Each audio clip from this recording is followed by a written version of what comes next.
जी की तारतमबाड़ी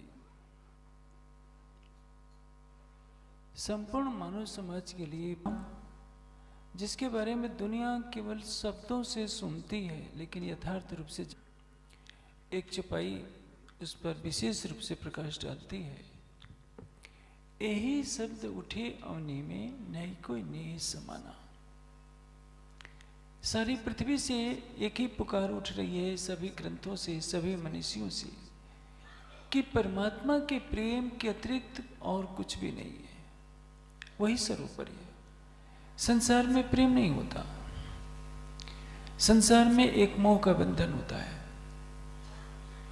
जैसे माँ अपने बेटे को कहती है तू मेरा बेटा है, बेटा कहता है कि तू मेरी माँ है, एक मोह का बंधन बन गया। पिता कहता है तू मेरा पुत्र है, पुत्र समझता है कि तू मेरा पिता।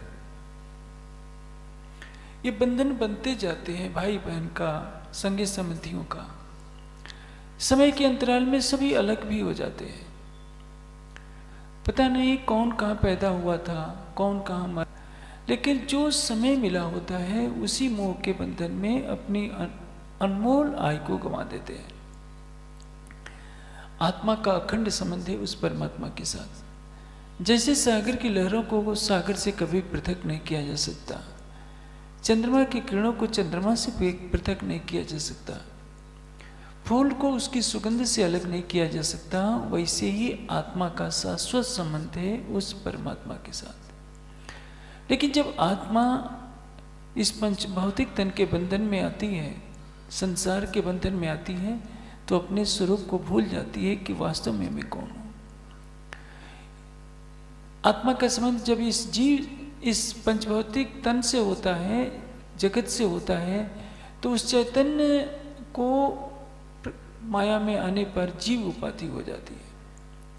तीन पुरुषों की तीन सृष्टियां हैं, लेकिन मैं संक्षेप से उसके बारे में बताना चाहूंगा।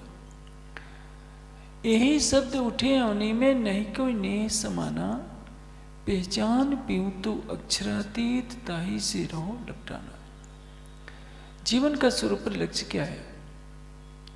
हम अपने प्राणेश्वर अक्षरातीत की पहचान करें और उनके चरणों से लिपट जाएं। चरणों से लिपटने का अर्थ क्या है? उन्हीं को अपना सर्वस्व माने, लेकिन ऐसा होता नहीं है।